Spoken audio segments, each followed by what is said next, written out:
This is Made for More Living with Johnny Jennings, powered by eXp Realty. Online at madeformoreliving.com. It is hot. That's right. Like, I can't remember the last time it was this hot. But enough about me. Enough about you, Let's Matt. talk about the weather. Let's talk about the weather. No, it is so ridiculously hot. How long have you lived in Sacramento? Since 2018, January of 2018. Okay. And before that, you lived in Dalinga? Dalinga? Oh my gosh. Kalinga. Whatever, sorry. Man. Yeah, no, Kalinga. And Bakersfield. And those get really hot as well. It is, but I thought I was moving north. I thought it was going to be a little bit cooler, but it's not. Triple digits for this long is ridiculous. Feel like we're in the midst of global warming? Yeah. Yeah, no? I mean, it is. I mean, last year we had a pretty moderate summer. Yeah. But this year we've had a number of big heat waves.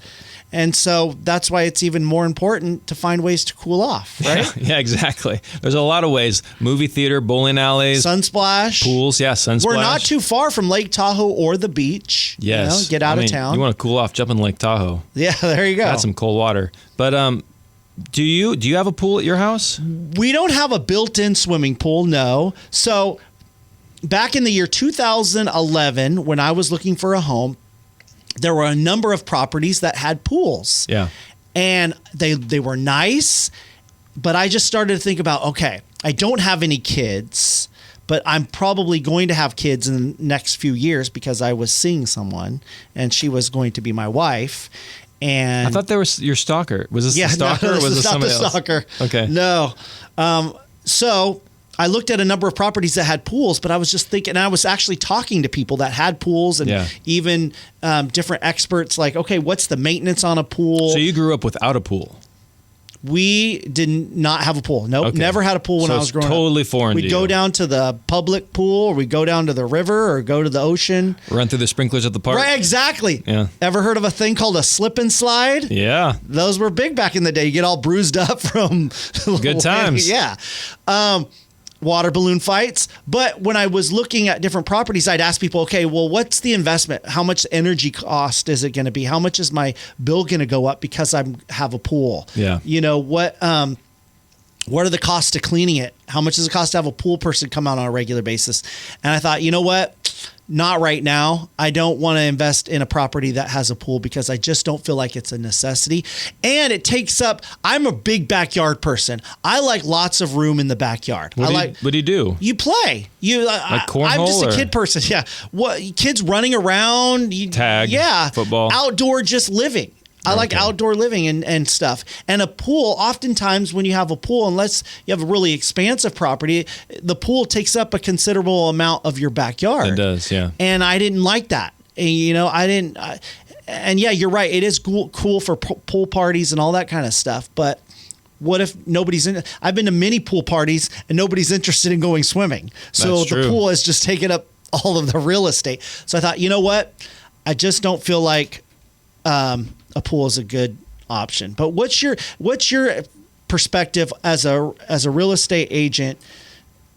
Do you think pools are a good idea? So we talk to people all the time with pools, without pools, and depending on where people are in their life journey, their life cycle, you'll get different answers. So when they have kids, like I would say 5 to 12 years old, people love pools. Yeah. I want one now. Yeah. Because we have kids and they're between 5 to 12. Yeah. Right. So we're doing water balloon fights. We have friends that have pools, so we're over there at their house. Going to their house. Yeah. Yep. And so, but people whose kids are maybe in high school, and older or gone aren't so interested in the pools. But also these gyms like Lifetime Fitness, CalFit, they have like these pools that are like water parks. Yeah. Yeah. And so a lot of people are looking, why do I need a pool? We have some friends that live in a community that has like a community. Yep. Some HOAs have pools. Yeah. And so I think that's a better route. I don't know. Yeah. So we get a lot of questions too, though, is like, how much is the pool going to improve my value, the value of my home? And, if they have someone come in and put in a pool. If they have one in there, or if like we're sitting down and they already have a pool installed and we're showing them comps and they're like, well, well, this house doesn't, like comparable sales, to compare like their house to other homes that have sold recently in the area, and they're like, well, that house doesn't have a pool, or my pool is better than that pool, and they're trying to assign a certain dollar amount to the pool. It's really, really hard. Like we have some dear friends who, probably the most beautiful pool I've ever seen. Like it is stunning. Like not only like the size, not only the way it looks, but the layout of it. Like it is like the perfect pool. And they were asking me, so how much do you think this cost X? How much do you think it's gonna increase the value of our home? Oh, they paid to have it done. Oh yeah. Okay. Beautiful pool. And their kids are out there, the families are out there. We're doing like holiday events there now because they have this beautiful pool, and it's really a tough thing. There's not like a defined number, so you can't say, hey, it's going to increase. Like if the pool costs you $100,000, it's going to increase your value by 50. I will say it's not a dollar for dollar thing, and so that's where most people get let down. But so if you're considering putting in a pool as an investment, and that's the only reason why I would caution you against putting the pool in. Sure, but if you're of course. if you're going to put the pool in because you want to use it, you've always wanted one, your family's going to use it, you're going to get decades of use out of it, then by all means put it in. But then, like you mentioned, there's the utilities, the utility increase, there's the cost of the chemicals, there's the cost of the water, there's the cost of the maintenance, and then there's the parts, the pool pumps and stuff go out. And those aren't cheap to get replaced. And so when you're trying to determine the value of a pool, like you have to look at the system and say, hey, does the pool need to be replastered? Are there any cracks? Right. Is there tile missing? How old's the pool pump? Like that all will determine the value of the pool. But if you're looking for just straight and cut, simple, like easy math, like to give you a ballpark of, hey, if I put a pool in, how much will impact the value of my home? Somewhere between, what we're hearing is somewhere between 5 to 10% of the home's value. So let's say the home is worth $1 million. That pool is going to improve the value by either, what is that, 50 grand? 5,000? 50 grand or 100 grand. Yeah. Oh, okay. Right? So, it's 5 to 10% is not an insignificant amount of money, but if you have $1 million house, that pool probably costs you somewhere north of 100 grand to put in. Yeah. Wow. So, interesting. And it depends on the age. It so just seems like where we're living here in Sacramento, where it's hot almost every summer, it seems like pools are more and more desirable. But again, it just depends on what life stage you're in and life stage, size of the backyard, how your old the preferences pool is. are. Yeah. Yeah. So, but it does add value to the home. So if you have a home and you have a pool, wouldn't you agree that it would add value to your property than compared to the other house that doesn't have a pool? Homes with pools tend to sell for more money, but I guess what we're trying to determine is it are you net positive on that? And really, it just depends on how long you've had the pool and the condition of the pool. Because if your monthly payment is on your utility bill $800, and now you're averaging $200 more, like being conservative here, an extra $200, that's $2,400 a year. Yeah. Over how many years? Not counting water, not counting chemicals and equipment. Yeah.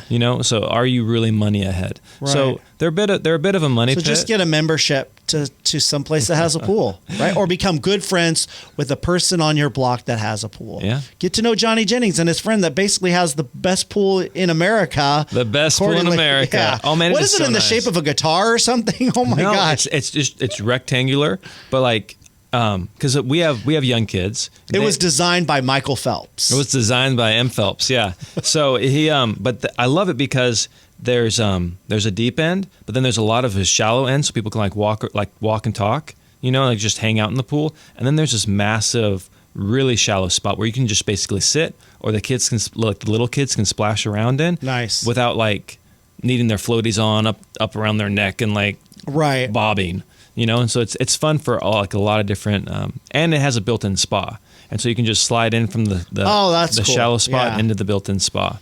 So. And it has, it's so nice. It's so nice. So there you go. Yep, that's what I love pools. You know what though? The American River's not bad either. No, and Discovery Park. You get to go out. I'm just kidding. There is absolutely no comparison. I don't think I would ever go down to Discovery Park or recommend it. Well, Have you ever been down to Discovery Park? I don't get out much, man, unless there's a house attached to it. Like, I'm not going. Get out much. Yeah, no, but I was training for. I swam from Alcatraz to. Did you really? To shore one year, yeah. So for my birthday, I like to do something challenging, and so I was like, hey, let's just do that. And so I trained in Lake Natoma. Wow. And so we'll have to talk about that on your next show. On the next one. Your adventures in swimming to Alcatraz. Yeah, I kicked a shark. On that note, thanks for hanging out with me today, Matt. It was great seeing you. All right.